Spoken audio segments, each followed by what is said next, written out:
You're listening to the Betoota Advocate's weekly news wrap on Desert Rock FM 96.5. Welcome back to the Betoota Advocate Weekly Bulletin. Thank you for joining us. We love having you here. You're joined by myself, Clancy Overell, editor of the Betoota Advocate. Of course, in the room with me is Errol Parker, editor at large. How are you, Errol? Good, mate. Just had my booster shot this morning, so looking forward to feeling on top of the world and ready to take on this Omicron, as they're calling it. As someone who got their second jab not even a month ago, I don't know how the fuck you lined up a booster, but... Isn't that how you're supposed to do it? Really turned a corner, though. Well, look, I was prepared to concede that, this new way of living, this vaccinated lifestyle, comes, part and parcel with being welcomed back into society and stuff like that. But at the same time, I wasn't prepared to listen to the advice given to me by Targi, considering... they told a bunch of young people around the country, you got to stay away from that Astro zucchini. Then 2 weeks later, they said, drink the stuff by the litre. So, look, I'm just looking out for my own health. There's a new variant, so I thought I'd get my booster shot. Fair enough. Mm-hmm. Yeah, that's a fair one. They have been flopping around. How are you going, Wendell, Hussey? Yeah, really well for this time of the year. Obviously, the steam is starting to run out. But yeah, you're telling me. You're telling me, mate. Yeah, so, another couple of weeks ago, eh? How are you, Clancy? I'm going all right, but as you pointed out, you're running out of steam, picking up a bit of slack here, and I reckon things have got to change next year, mate. From you, at least. Yeah. You'll be having a review in February, so you've got to get off the dope, mate. I mean, that's really that's one thing that's really helps with my anxiety, boys. Yeah, I don't care. I don't give a fuck. I don't know. Just throughout the day. We've had plenty of Buffalo soldiers working in this newsroom before, and I'll tell you one thing. One thing I can't deny is that eventually, this dope will lead you down a path that you can't come back from. You'll be all over the shop. You'll have the fucking Monday morning scaries. It's a gateway drug. It's not addictive. Mate, you wait. I could stop any time I wanted. You just wait. You don't know anxiety until we force you to quit this stuff cold turkey next year. Yeah, well, it'll really hit me then, so I don't think that's a great idea, boys. It's not addictive. I could stop, but I don't want to. Okay. So... as we said, the review's in February. What's up first in the news today?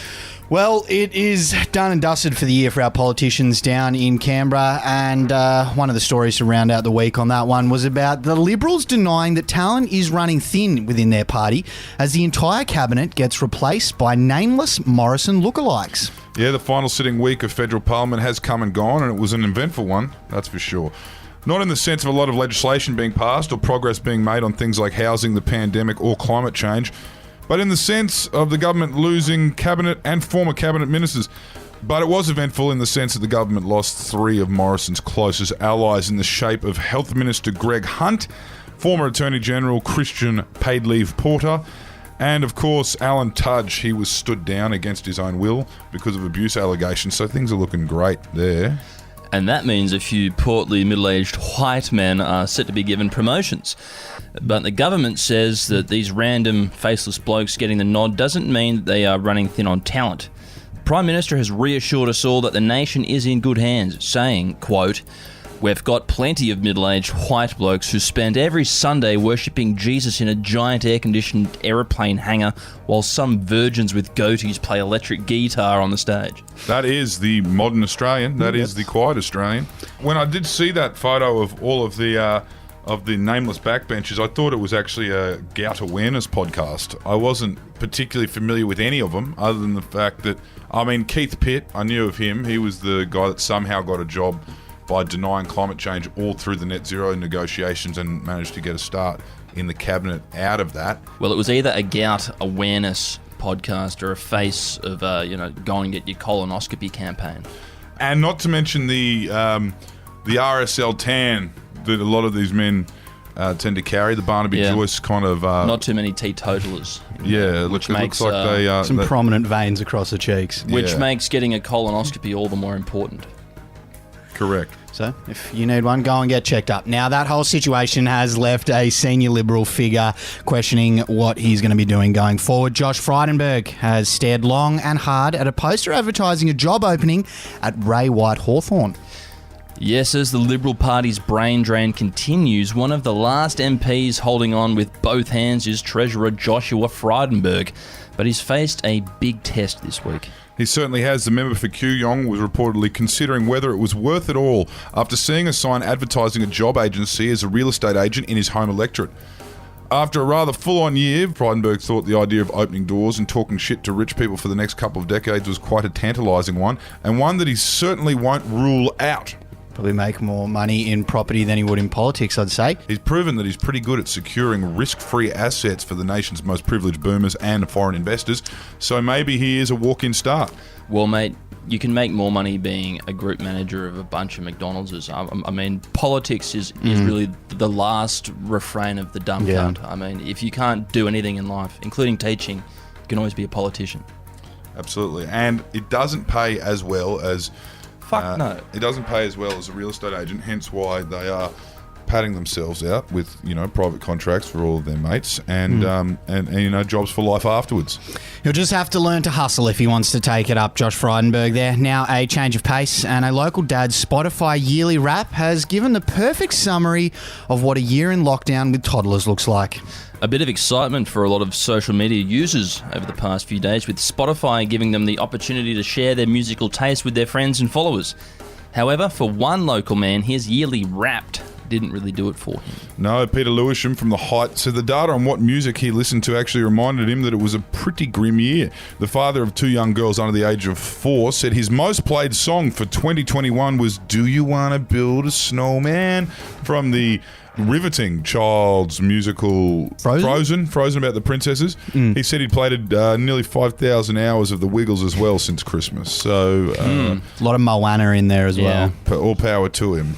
Yeah, you can really tell who the primary caregiver is in your household, Clancy. Yeah, not familiar with... If you don't know these songs. No. My kids listen to Chisel. And you've got 5 under 5, so there you go. Raising them well, Clancy. Now, elsewhere around town, the instructions for a basic card game has caused a local woman to question her intelligence. Yes, it turned into a very frustrating catch-up with friends for French Quarter resident and psychologist Anna Leeds. Heading over to a mate's place for a couple of drinks, the board games eventually came out and everyone decided to get into it. Well, everyone knows psychologists don't know fucking anything anyway. But anyway, for Anna, something just wasn't computing. With few attempted explanations failing to hit the mark, the giggles of her friends slowly turned into a bit of an awkward silence before she pretended like she didn't know what the fuck was going on. Yeah. Said it was a stupid fucking game. Probably not uncommon thing, for a psychologist not to know what the fuck was going on. But anyway, let's just move on to the next story there, Wendell. I think we should, and we'll finish up in the sporting world. He's gone from anti-vax to anti-psychology. Everyone knows the key to resolving mental health issues is awareness. Mm-hmm. Okay? Yep. And healthy self-dosing. Yep. Now, let's finish it up with sports news. The future of the NRL is in jeopardy as Murdoch's journalists have lost access to the players that they treat like shit. Really worrying news for rugby league fans today as revelations emerge that the future of the National Rugby League could be in doubt. The greatest game of all is under threat after a single player decided to go and give an interview to someone who doesn't work for a mainstream media outlet. Yes, talking about that Brandon Smith interview with YKTR there, it seemed to generate a few hundred different articles this week, which according to gossip columnists at Fox Sport and the News Corp papers means the entire fabric of the game could unravel. As one of them explained to us, if players don't just handball us scoops, we might have to go out and chase stories instead of writing up club statements, players' texts and police media releases. Or just writing divisive op-eds about players' actions on and off the field. Or leaking sex tapes of 22-year-olds that ruin their lives. Real crossroads for the game. It's going to be a strange year for rugby league journalists next year. I mean, at least one of the 6 dead pigeons inside Buzz Rothfield's head might actually have to reanimate itself and get tapping away on the keyboard again. Something that I doubt will happen. We'll just wait for the Latrell Mitchell rage bait. It will be coming. The All-Stars game kicks us off early next year, so I'm sure they'll find an angle on that one.